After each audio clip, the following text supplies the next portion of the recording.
I, 31, male, have had no contact with my parents for almost 6 years after I was diagnosed with type 2 diabetes, and I asked them to help me out with the cost of my medication since my insurance wouldn't, but they refused.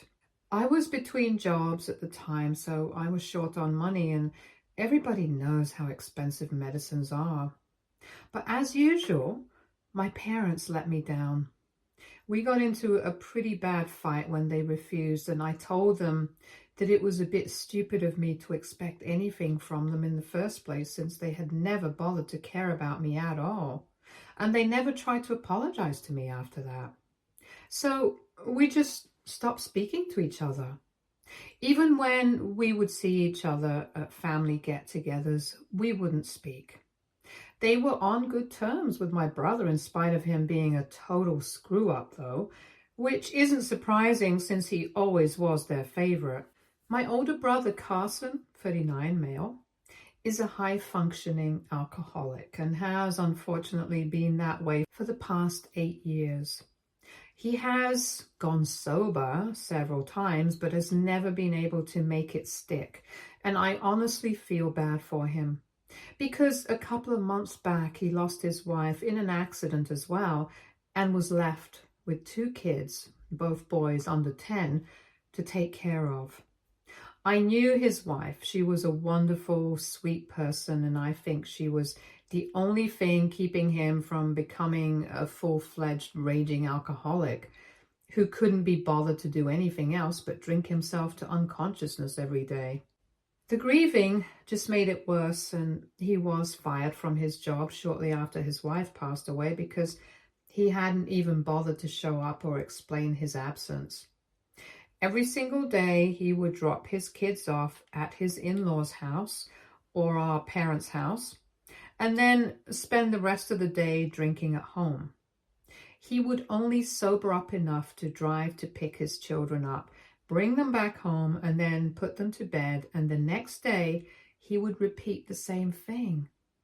And about a week ago, he had dropped his kids off at our parents' place and said that he would be back to pick them up at the end of the day as usual.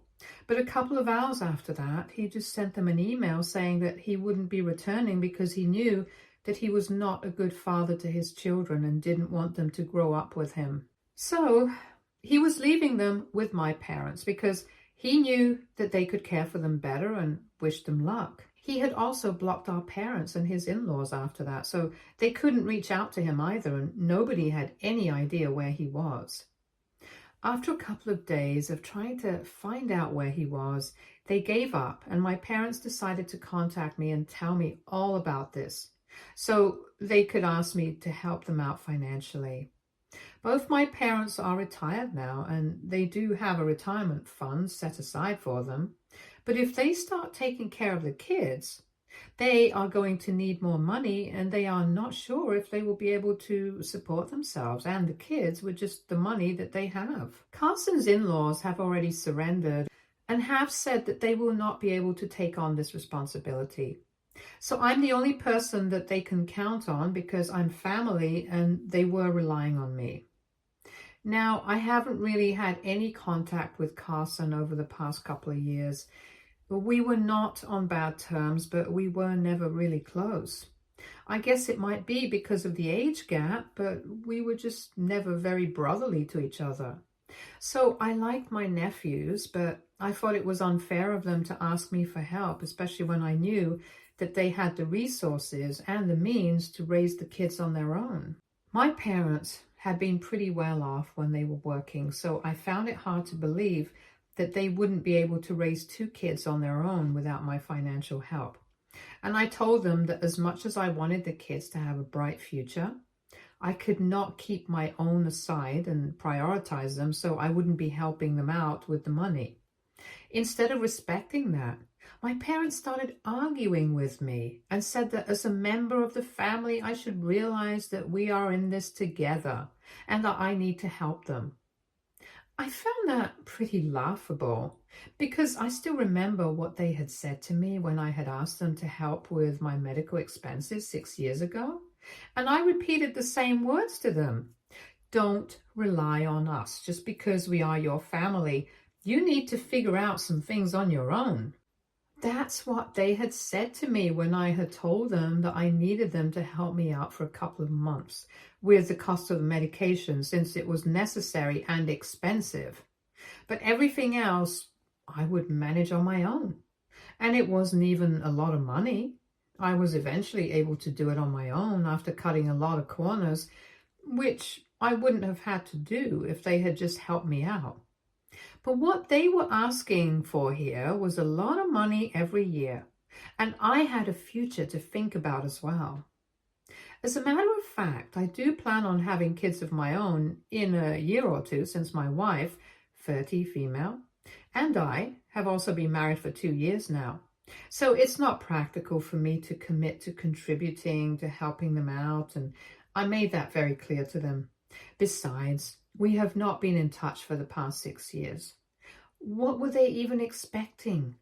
Anyway, they got really pissed off when I repeated their own words back to them. They said that I was being a jerk and that they couldn't believe that I was just turning my back on them like this just because of something that had happened 6 years ago. Then they started emotionally manipulating me and asked me if I was in their place, would I have said the same thing? So I told them that if I was in their place, I would have called CPS and let them handle it because this was getting too much for me. Then I hung up, but my parents told everybody about the CPS comment that I had made and how I had refused to help him. And now the rest of the family is texting me to let me know that I'm being really heartless right now. I don't understand what to do. AITA for telling my parents that I will not be helping them out with money to raise my deadbeat alcoholic brother's kids. Edit. So I guess I wasn't exactly clear with how my relationship with my brother and his family was. First things first. I actually know his wife from before they got married because we went to the same college together and it was a happy little coincidence. Secondly, I had never tried to go no contact with my brother. But I guess it just happened because after I cut my parents out of my life, even he stopped speaking to me and he congratulated me on my wedding a couple of years back. But that was it. So I guess he had also started distancing himself from me after my fallout with my parents, and I guess I resented him a bit for that. And yes, even though I had remained in no contact with my parents, I had never blocked them. I don't really have a reason for it. I guess I just forgot or never really found it necessary because the last time that we fought 6 years back, I had believed that they would eventually reach out to me to apologize, or at least try to talk to me, and that's why I had kept that door open. But when they didn't, I decided to just forget about it, so I never blocked them.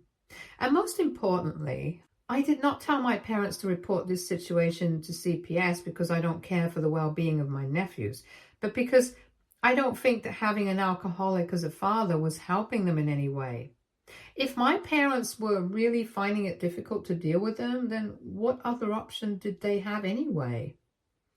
I didn't mean to make it sound like I was being heartless, so that might have been misconstrued and taken out of context. But I just wanted to put an end to that conversation. However, ultimately, it is their choice of what they want to do. That's that out of the way, so I hope this gives you guys some more context about my relationship with my family. Update 1. Hello everybody. Thanks to everyone who commented on the original post.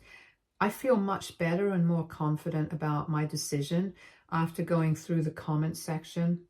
I finally blocked my parents after 6 years since I realized that there was nothing good that was going to come out of this. I also blocked all my relatives who had texted me to let me know that I was wrong for what I was doing and that I was emotionless and heartless. These are the same people who saw me being treated badly all my life and never stepped up for me. But now, just because I refused to help my parents out when they need it, I'm the bad guy.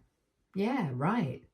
My parents have always been closed off and aloof with me, and even when I was younger, I could see how differently I was treated from my brother.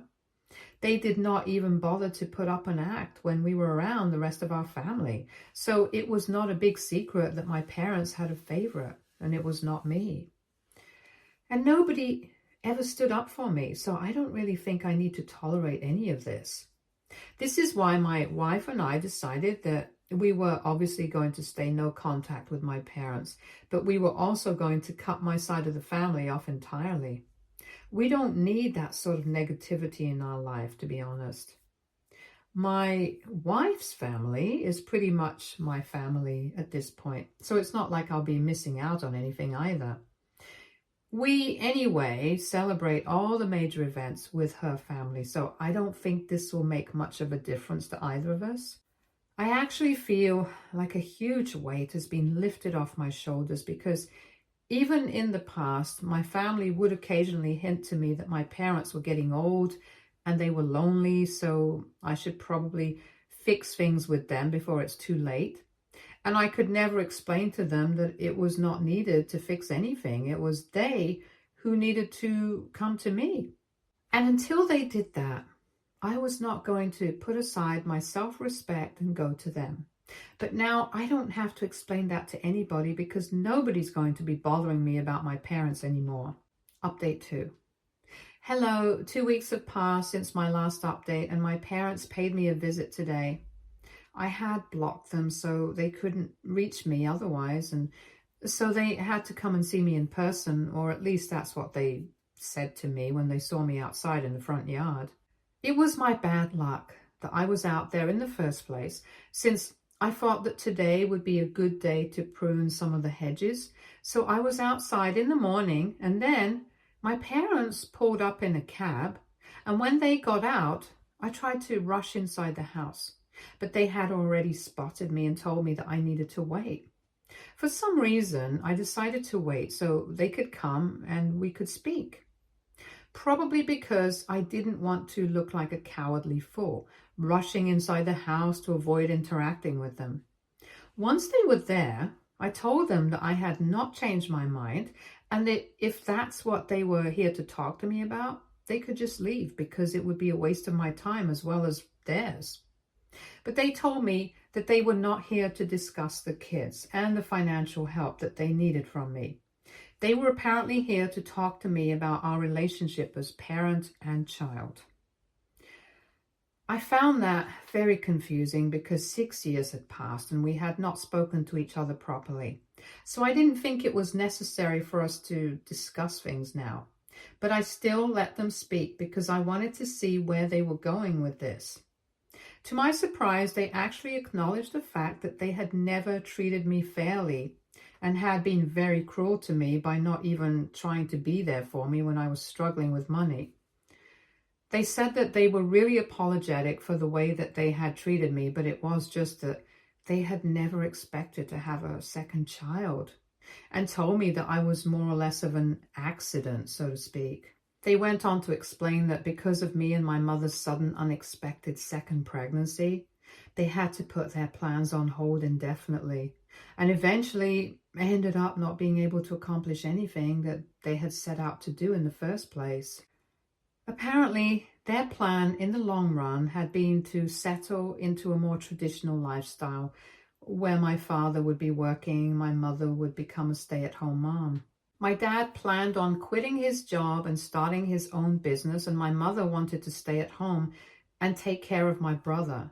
But when my mom got pregnant for a second time, they did the math and realized that it would be impossible to sustain this kind of lifestyle on just one income. And if my dad tried to quit his job at that time, it would be even more troublesome for our family.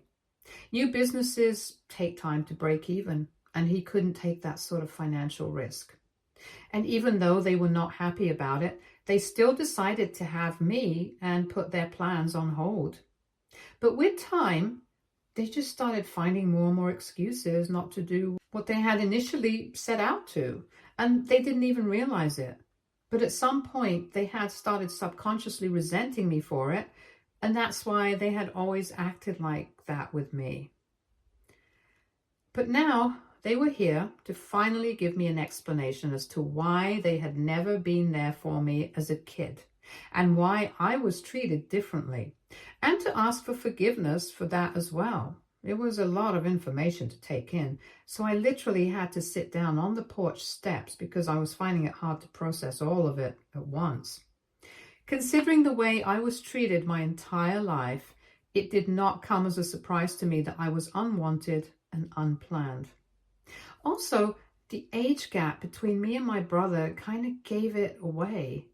But the fact that they had actually resented me for something that was not even my fault was what really broke me, because suspecting something was off in my relationship with my parents was one thing, but hearing it straight from their mouth, I was not prepared for that in the slightest.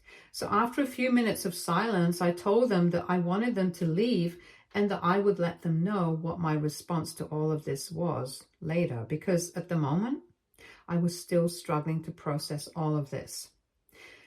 They were respectful enough to leave after that, after telling me that they were really sorry for the way that they had treated me once more. Then, after they were gone, I went back inside the house and told my wife everything that my parents had said to me. And then, I don't know why, I just broke down into tears after that. And she had to comfort me because I was extremely emotional. I cried myself out for a couple of minutes, and once I had recovered, I started thinking about what I would say to them. I know that I'm not obliged to actually respond to them, and I don't have to talk to them if I don't want to. But I feel like this is something that I really want to address. Frankly speaking, I haven't even thought about whether I want to establish a relationship with them after this or not. Everything is a mess in my head right now, and it's going to take me some time to really come to a decision about what I want to do. Update 3. Today, I finally sent this email to my parents. I'm just going to paste it here because I really don't have the energy to elaborate. This is what I sent. Before I get into what I have to say, I would like to thank both of you for coming to me and at least trying to clear the air. I really appreciate the fact that even if it was a little too late, you guys still tried to make things right. But in spite of that, like I said, it was a little too late. I can only imagine how it must have felt to give up on your dreams because of an unexpected pregnancy. I know that it could not have felt good. I can understand that you guys were upset about it, but honestly, that's not a good enough reason to have treated me the way that you guys did. I always felt like a second-class citizen, even in my own home. I cannot explain to you how horrible it was to know that no matter what I did, my brother would always be treated far differently and better than I would ever be. I started realizing that nothing that I ever did would matter in the end because my own parents were never going to be impressed with me or even care about what I was up to. I don't think you guys understand how horrible that felt. And I really can't even explain it because unless somebody was in my position, they wouldn't have any idea. To think that it took you guys so long to realize that you guys had made a mistake by treating me like that is very sad. I still feel like I'm not important enough for you guys because that's what I've had drilled into my head for years and years, and I cannot undo all that damage with just one apology. I need my space and I need time to process this, and I can't even tell you that I might be ready to reconcile with you people after a while. The truth is, I just don't know.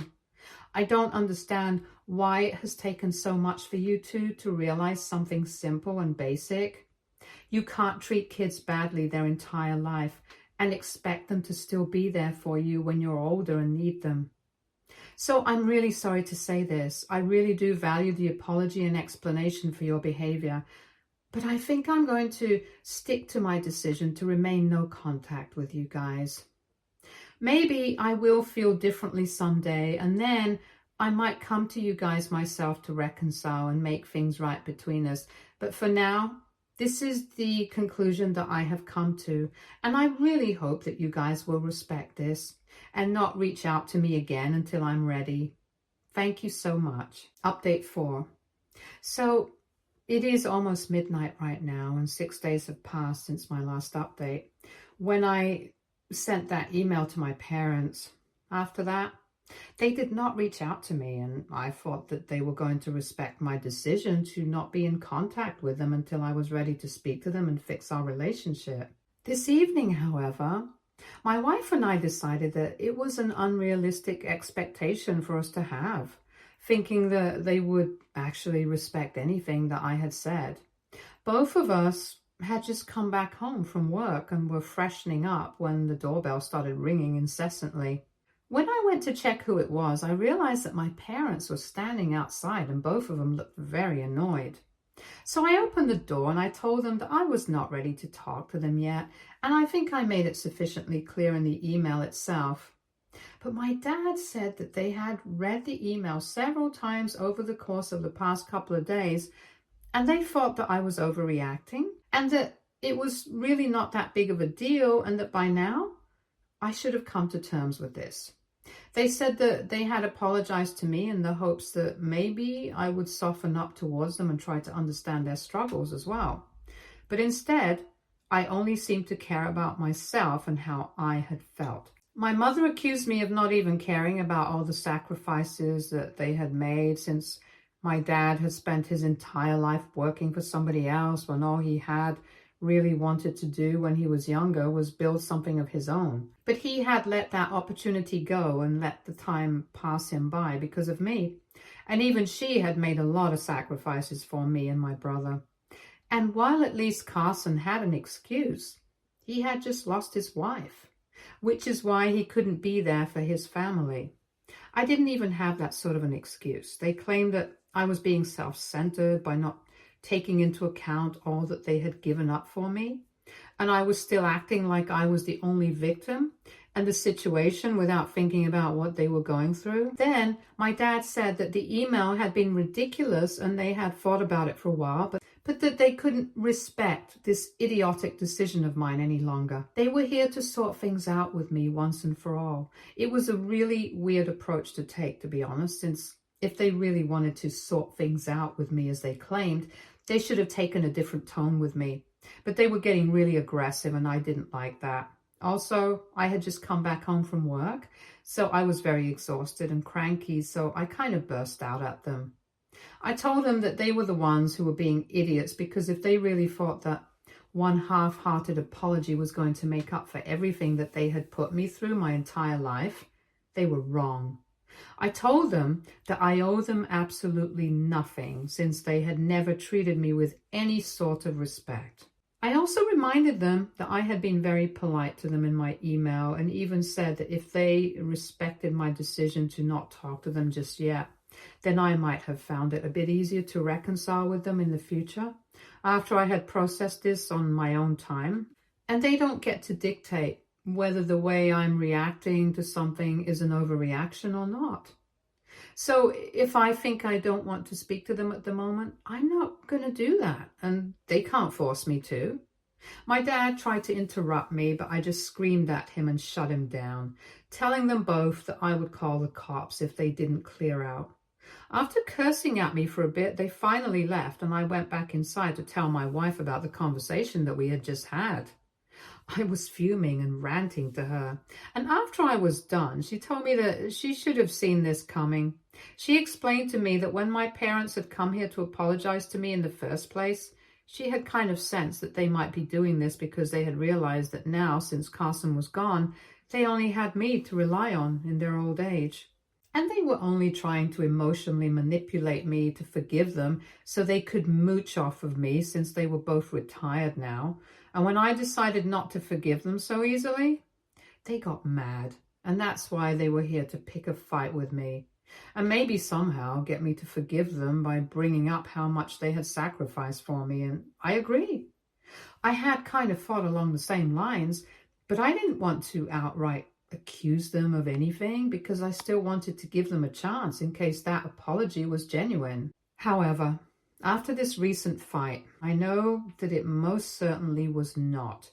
And the only reason that my parents were trying to make amends with me was because they knew that they couldn't count on Carson anymore and needed me to be on their side. My wife and I agreed that we really dodged a bullet by deciding not to forgive them and have no contact with them even after their apology. We were able to see right through them, and they didn't like that, which is what led to the confrontation today. I'm just glad that they showed us their true colors and we were not fooled. Update 5. Hello everyone. I haven't checked Reddit in a long time, but I logged in a couple of days ago and realized that I had received a lot of comments on my old posts and updates. It has been almost 6 months since I last posted an update, and I guess this one was long overdue. So of course, most people want to know how things worked out with my parents, and we are happy to tell you guys that we are still in no contact with them. And we are probably going to be that way for a long time in the future, because after that last fight that we had, my parents had their lawyer call me up and tell me that they were going to cut me out of their will and leave everything to Carson and his kids. And I told the lawyer that if they wanted to hurt me, then they would have to try much harder. Since then, we have had no interaction because I guess they forgot that I really didn't care anymore. And I'm really glad that we don't talk because from what I know, they are only getting more insufferable with every day that passes, since they're still talking crap about me on their social media and my relatives just laugh along, which is fine because I know that I'm doing better than them in life, so it doesn't really matter to me. As for Carson, I heard from a cousin of mine that he made a reappearance and took his kids with him so he could relocate to his new job in LA. He was completely MIA for 2 months, and then, out of the blue, he showed up at our parents' place and apologized to them for putting them through so much, and then took his kids with him. I'm glad things are looking up for him now. I hope he's able to take care of his family, and I genuinely wish him nothing but the best. He has had enough trouble in the past already, and even though we're not exactly on speaking terms, I don't think of him as a bad guy either. Now, coming to my wife and I, remember how we had said that we plan on starting our own family? So we finally did that, and in just 6 short months, we are going to have a baby, and we have never been happier. We made the announcement a couple of weeks ago, and Carson congratulated us and wished us luck for the future. And my parents decided to put up a cryptic post about how grandparents never get their dues on the same day to seek attention, which is expected. Either way, my wife and I are thrilled, and we are looking forward to this new chapter. Stay tuned for more stories from Argo Relationships.